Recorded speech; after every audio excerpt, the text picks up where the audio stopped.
Buenos días a todos, un saludo. En medio de este encuentro de la diócesis de Getafe, previo a la Jornada Mundial de la Juventud, donde estamos teniendo talleres, conferencias tan interesantes, al menos a las que yo estuve ayer, realmente son muy iluminadoras estos talleres, estas conferencias. Hoy la delegación había programado la catequesis y para que la catequesis la diera el obispo. Esto no es algo nuevo en la Iglesia y creo que esto es importante que vosotros jóvenes, que todos, también los sacerdotes, los seminaristas, todos, consideremos esto por lo que a nosotros afecta, ¿no?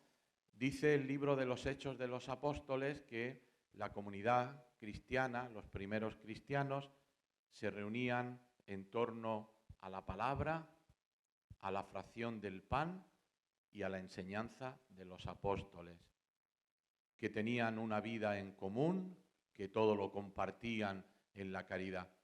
Por eso, fijaros, después de 2000 años, lo que vamos a hacer aquí esta mañana es precisamente esto. Compartimos la palabra, compartimos la fracción del pan, la Eucaristía, la comunión entre nosotros, la caridad y también la enseñanza de los apóstoles. Como vosotros sabéis, los obispos somos sucesores de los apóstoles. Por tanto, lo mismo que Pedro, Santiago, Juan y cualquiera de los 12 apóstoles enseñaban a aquella primera comunidad, hoy sus sucesores también anuncian el Evangelio mediante la catequesis, mediante la predicación.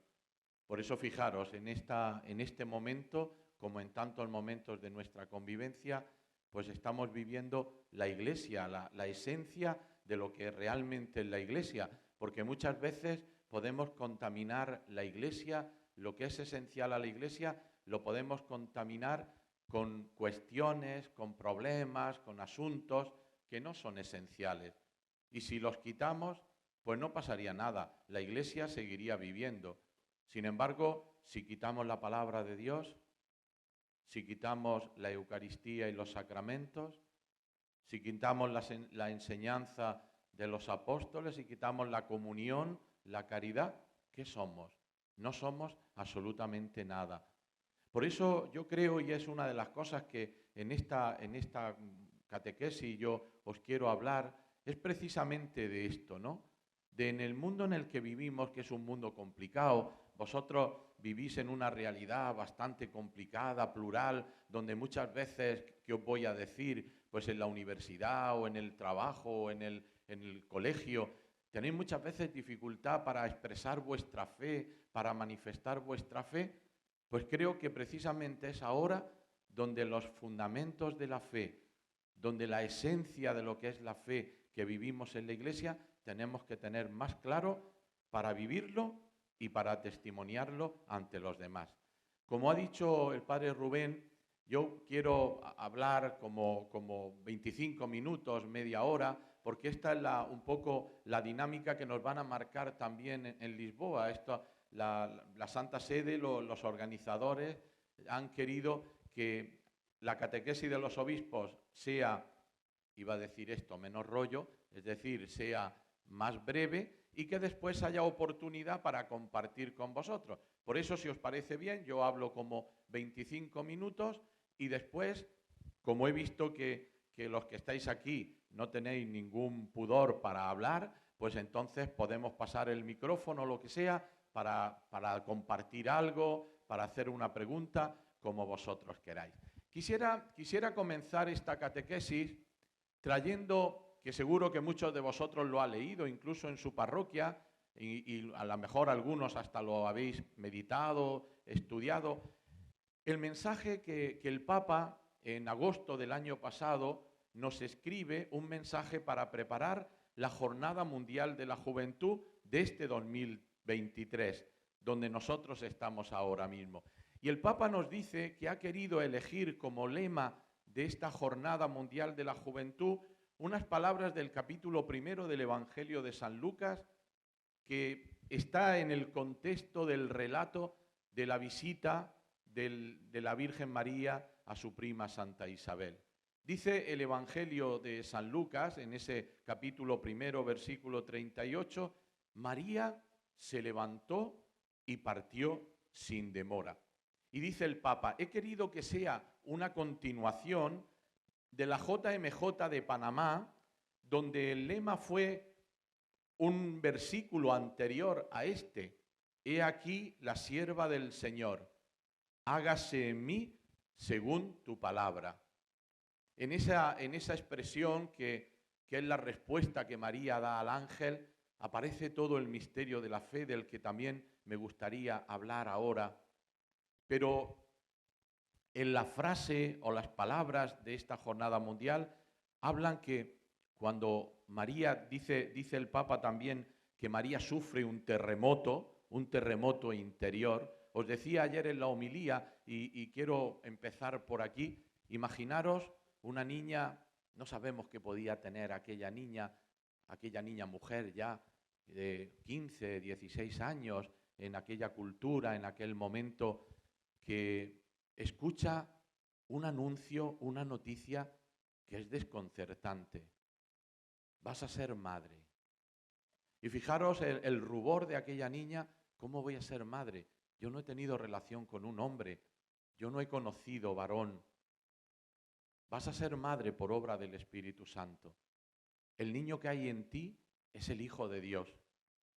Imaginaros lo que puede sentir, lo que sentiríamos cada uno de nosotros ante un anuncio que salta la lógica humana, que salta la razón humana, la trasciende, que Dios se hace hombre. Y se hace hombre en un rincón de la tierra. Y se hace hombre en el seno virginal de una niña de un pueblo pobre. Realmente, como dice el Papa, es un verdadero terremoto. Pero a mí siempre me impresiona, y os invito a meditar este pasaje del Evangelio de San Lucas. ¿Os imagináis, los que habéis estado en Tierra Santa, cómo sería la casa de María? Una cueva muchas veces excavada en la roca.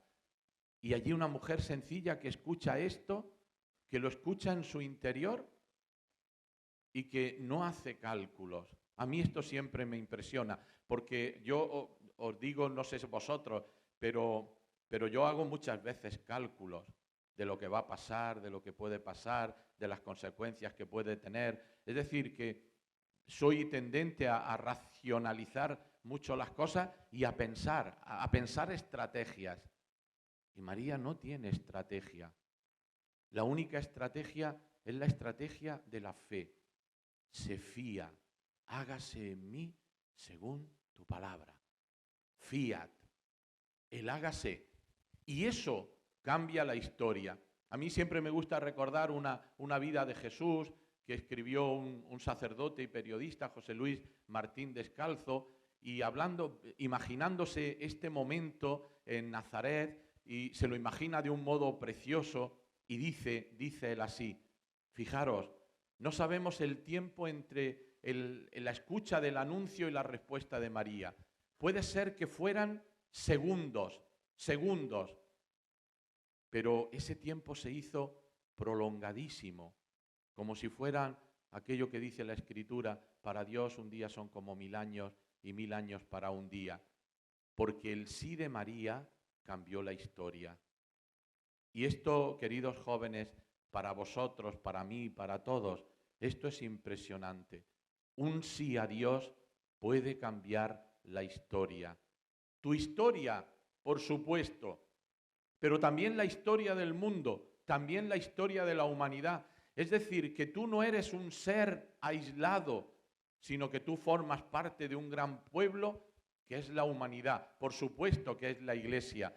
Y tu sí no solo te cambia el corazón, sino que cambia la historia. Y es verdad, en esto mismo, que tu no también puede cambiar la historia. Tu no a Dios, que es el pecado, la negativa o la negación a colaborar con la obra de Dios, que es el pecado, es construir este gran edificio, este gran monumento al egoísmo, en el que tantas y tantas veces nos vemos involucrados, iba a decir a lo largo de la vida, pero creo que es más justo decir a lo largo del día. Por eso el sí de María cambió la historia. Y dice José Luis Martín Descalzo, si el emperador de Roma hubiera preguntado a su espejito mágico si había pasado algo en ese momento, nadie le haría pensar al emperador, es decir, al centro de la humanidad, nada le haría pensar que en un rincón había girado la historia. Y yo creo que eso es lo que pasa también en cada una de nuestras vidas.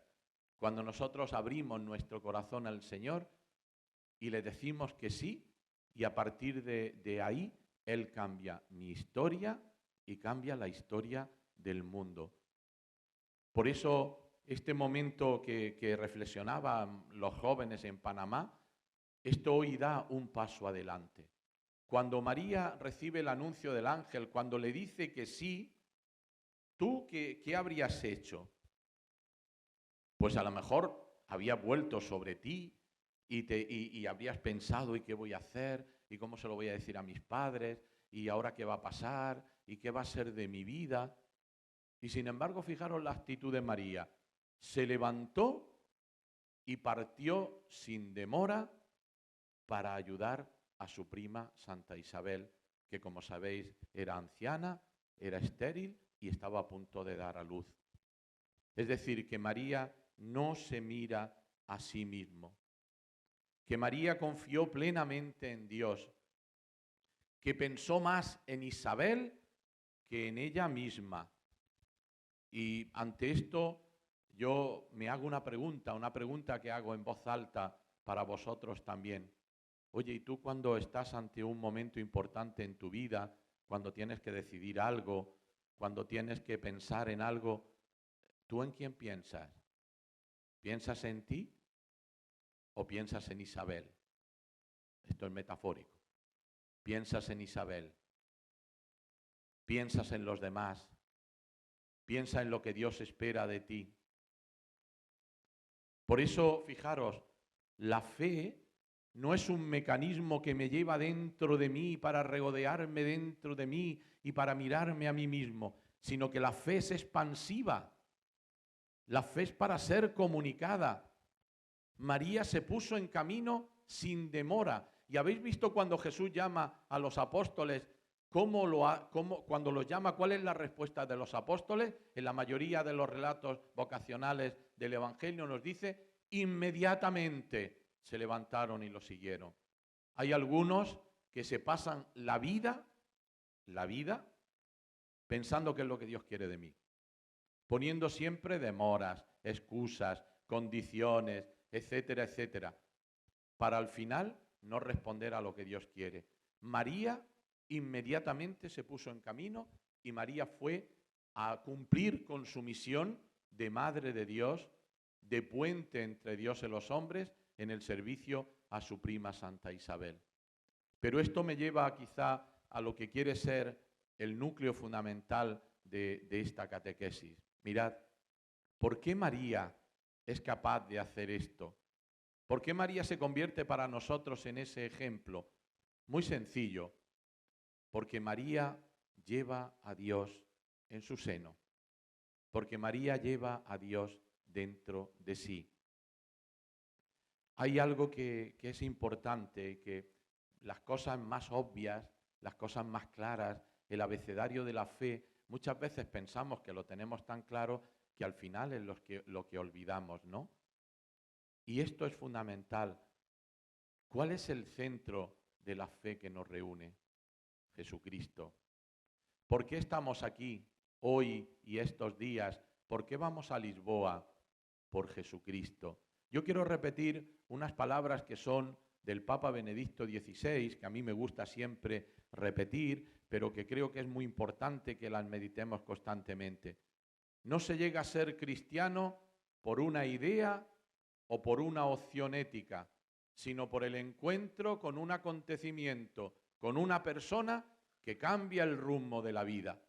Yo no conozco a nadie que sea cristiano porque ha seguido una idea. Si ha seguido una idea es que no es cristiano, aunque se profese. Y no conozco a nadie que quiera ser cristiano por cumplir unas reglas de vida. Se es cristiano cuando uno tiene el encuentro con una realidad que te desborda. La fe, queridos jóvenes, no se puede meter en el bolsillo, porque Dios es más grande que mi bolsillo. La fe es como cuando vamos a la playa, al mar, o vamos a la piscina y nos sumergimos. La sensación de sumergirte debajo del agua y ver que estás cubierto constantemente, te cubre todo. Ese es el encuentro con el misterio de Dios. El encuentro con el misterio de Dios es sentirse cubierto, abarcado por una realidad que es muy grande, pero al mismo tiempo es muy cercana. Cuando una persona te pregunta, ¿y tú por qué tienes fe? Porque creo. ¿Y por qué eres cristiano? Porque creo en Jesucristo. ¿Y por qué crees en Jesucristo? Porque lo he experimentado, porque lo he visto en mi vida en tantos y tantos momentos. ¿Eso significa entonces que en la fe no hay que pensar? ¿Que en la fe solo hay que sentir? No. La fe tiene un núcleo fundamental de racionalidad. Pero es verdad que la fe hay que experimentarla como un encuentro. Si a ti te hablan del amor, pero tú nunca has experimentado el amor, te estás perdiendo lo mejor. Si a ti te hablan de Cristo, pero tú no has experimentado a Cristo, te has perdido lo mejor. Y esa experiencia de Cristo, que es viva, que es real, es lo que María nos enseña. Y ese, queridos jóvenes, es el fundamento de la fe. Si sacamos a Cristo, si sacamos a Dios de la fe, aunque pueda parecer una tontería, la fe se convertirá en una idea, se convertirá en unas reglas de vida moral que yo defenderé incluso con la espada, pero que a mí no me habrán tocado el corazón, no me habrán cambiado el corazón. Por eso siempre tenemos un poco el peligro, ¿no?, de ser muy cristianos en teoría, de defender la fe cristiana frente a una sociedad totalmente contraria, pero muchas veces, tristemente, llevar una doble vida. Una doble vida. Una cosa es lo que yo digo, van contra nosotros, van contra la iglesia, nos quieren quitar, tal. La iglesia nunca ha sido tan fuerte cuando muchas veces, muchísimas veces a lo largo de la historia ha sido perseguida. No ha sido comprendida. Esto lo dice el Señor, si conmigo lo han hecho, lo harán también con vosotros. Por eso hoy, en este mundo, ¿qué necesitamos? Necesitamos hombres y mujeres de Cristo. Hombres y mujeres que tengan experiencia del Señor. Hombres y mujeres que hacen brotar, que de su corazón brota una verdadera vida cristiana. Y claro que cuando uno descubre al Señor, sabe cómo tiene que rezar, y sabe cómo tiene que actuar, y sabe cuáles son las verdades de la fe. No va al supermercado a coger de la fe aquellas cosas que más le gustan, que más le interesan. Todo lo contrario. Nosotros hemos recibido el credo de nuestra fe, pero lo he recibido porque lo he recibido del Señor a través de la Iglesia. Y por eso sé que la oración del Padre Nuestro es la oración del cristiano, porque es la que el Señor me ha enseñado. Y sé cómo me tengo que comportar moralmente, porque lo saco del Evangelio, de la revelación, lo saco de la fe de la Iglesia a lo largo de tantos años. Pero yo os quiero insistir en esta mañana. Si no hay encuentro con el Señor, lo demás se queda al final en nada. Es como la parábola que pone el Señor en el Evangelio, ¿no? ¿Es el que construye sobre roca o el que construye sobre arena? El que construye sobre arena, cuando viene la dificultad, la persecución, se olvida de la palabra, se olvida de la fe. El que construye sobre roca, ya vengan ríos, ya vengan dificultades, ya vengan problemas, siempre estará bien fundamentado. El lema de la jornada de este año, María se levantó y partió sin demora, nos habla también de búsqueda. La fe tiene mucho de búsqueda. Aquel que piensa que ya lo tiene todo claro en la fe, que Dios ya me lo ha dicho todo, que no voy a sorprenderme de nada, es alguien que está perdiendo la fe si no la ha perdido. Porque Dios siempre, queridos jóvenes, nos sorprende. Y podríamos decir, ¿a qué hemos venido a esta JMJ 2023 en Lisboa? A que Dios me sorprenda, a dejarme sorprender por Dios. No penséis que ya lo sabéis todo, que lo tenéis todo y que, bueno, pues todo va a ir según está la organización, mejor o peor. No, deja que Dios te sorprenda. Y deja que Dios te sorprenda cuando estás durmiendo en el suelo, cuando a lo mejor vas a hacer filas para comer, cuando no sabemos si aquí está lloviendo, pero allí hará calor. Tantas y tantas adversidades que pueden haber en estos encuentros, pero yo vengo a que Dios me sorprenda. Yo vengo a dejarme sorprender por Dios, porque la vida, la fe, es búsqueda de un encuentro. Fijaros, uno de los grandes personajes santos de la historia de la Iglesia nos muestran siempre el camino de la búsqueda. Siempre ponemos como ejemplo San Agustín, ¿verdad? San Agustín es un corazón inquieto que busca y un corazón inquieto que se deja sorprender y es sorprendido por el Señor. Y eso cambia y ha cambiado a lo largo de la historia el corazón de tantos hombres y tantas mujeres. Por tanto, ¿qué es ser cristiano? Ser cristiano es ser de Cristo, es ser discípulo del Señor. Y eso es el fundamento de la fe. Y la segunda parte, para ir terminando, ser cristiano muy bien, pero ser cristiano a mi aire, por mi cuenta, como un francotirador, pues te vas a dar con todas y más en el mundo y en la sociedad que vivimos. Ser cristiano tiene como fundamento también vivir esa fe en Cristo en la iglesia. En la iglesia que somos tú y yo. En la iglesia que somos nosotros. En la iglesia que es una comunión de los bautizados. Una comunión que no hacemos nosotros porque me cae muy simpático o porque me cae muy antipático, sino una iglesia que tiene su fundamento en un Dios que también es comunión. Podríamos preguntar, ¿cuántos dioses hay? Uno. En 3 personas, Padre, Hijo y Espíritu Santo. Un Dios que es comunión en su propia esencia y se manifiesta como comunión en las personas trinitarias. Por tanto, ¿por qué la iglesia es comunión? ¿Porque nos caemos bien? No, porque la iglesia es icono, es imagen de la comunión que es Dios y que nosotros, viviendo en Él, también somos comunión.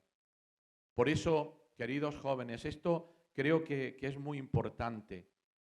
Creo que es muy importante que yo ponga mi vida en Cristo, porque es el que me la cambió y es el que me la cambia cada mañana, sorprendiéndome, pero que yo todo esto lo viva en la iglesia. Mira, yo desde que era niño, yo nací en una familia cristiana, de un pueblo del sur de España, como sabéis, cuando en aquella época todavía pues todos éramos cristianos, unos podían estar más cercanos a la iglesia, otros menos, pero nadie expresaba pues muchas cosas que vemos ahora. Pero yo siempre le doy gracias al Señor, cada día le doy gracias al Señor, porque a mí, desde pequeñito, en mi casa, en mi parroquia, con mis amigos, me enseñaron a querer a la iglesia. A mí me gustaría que la iglesia fuera mejor. A mí hay cosas de la iglesia de hoy que francamente no me gustan demasiado. Pero es que también hay muchas cosas de mi vida que no me gustan. Y no por eso hago una barbaridad. Por eso estoy en los grupos que yo estuve ayer, tanto en el de Javier como en el de Lucía y estos amigos de Valencia, salió constantemente esta idea. Yo volví a encontrar al Señor en la iglesia. Yo reconocí una madre en la iglesia. Esa es la iglesia que yo conozco. Esa es la iglesia que yo quiero. Y esa es la iglesia que a mí me gustaría transmitir. No me quiero dejar influir o manipular con los medios de comunicación muchas veces que me presentan la imagen de la iglesia que a ellos les interesa, sea de un extremo o sea de otro. Yo prefiero quedarme con la iglesia que viví de niño, con la que crecí, con la que le dije al Señor que sí para ser sacerdote, con la iglesia que he vivido felizmente en casi 40 años que llevo de sacerdote, en la iglesia que he vivido en estos 14 años de obispo. Yo quiero vivir y morir en esa iglesia, porque no conozco ningún lugar, ningún medio para vivir más cerca del Señor que la iglesia. Cuando muchas veces, y nos dicen que tenemos que hacerlo así, nos dicen que hagamos, mucha gente dice, es que ustedes no se venden bien, tienen que hacer una lista de toda la caridad que hace la iglesia, de todo. Y es verdad, yo entiendo que en el mundo en el que vivimos tiene que ser así, pero a mí, si os me permitía, a mí me fastidia un poco, porque por muy importante que sea la caridad, que lo es, y que nos hace creíble todas las obras de caridad que hacemos, y es importante que vosotros jóvenes no solo recéis y no solo vayáis a misa, que es fundamental, sino que también viváis la caridad, pero por encima de todo eso, a mí lo más grande que me da cada día la iglesia es que me da a Cristo, que me da su palabra, que me da su cuerpo y su sangre, que me da la intimidad con Él, que me da una comunidad de hermanos impresionante, impresionante. Fijaros la belleza de la iglesia. Vosotros estáis ahí abajo, ¿no? Cuando ayer empezamos la Eucaristía y subimos los sacerdotes, yo también aquí a este altar, ver esta carpa enorme, enorme, llena de jóvenes, realmente a mí me tocaba el corazón, pensando, la iglesia está viva, la iglesia no es una vieja arrugada, sino la iglesia es una joven hermosa, porque tiene a Cristo, y Cristo hoy quiere seguir transformando el corazón de los hombres. Cristo quiere seguir transformando vuestro corazón y lo quiere hacer en su esposa, que es la iglesia, nuestra madre. Pues eso, queridos jóvenes, es lo que nos lleva, y voy a terminar, eso es lo que nos lleva en estos próximos días hasta Lisboa, a encontrarnos con jóvenes de la Iglesia Universal de todo el mundo y a encontrarnos con el que es fundamento de la unidad en la Iglesia que tiene como misión, la misión de Pedro, confirmarnos en la fe, que es el Papa Francisco. Vamos de la mano de María, vamos a ponernos en camino como ella se puso. Vamos a experimentar a Cristo resucitado, que es el mayor bien espiritual, dice el Papa, que hemos recibido. Por eso yo os invito, queridos jóvenes, no nos paralicemos. Seamos testigos del Señor resucitado. Como se suele decir, vayamos a Lisboa a cargar las pilas para después volver a nuestra realidad, a nuestras parroquias, a la universidad, a la marcha donde vais los fines de semana a divertiros y llevar siempre a Cristo, porque es lo mejor que tenemos, ¿no? Cristo es nuestra vida y con Él lo tenemos todo y sin Él no tenemos nada. Vamos a decir juntos, y ya empezamos un poco turno de preguntas o también lo que vosotros queráis compartir, vamos a decir juntos, gloria al Padre y al Hijo y al Espíritu Santo, como era en el principio, ahora y siempre, por los siglos de los siglos. Amén. Santa María, Madre de la Iglesia, pues ahora tenéis vosotros la palabra.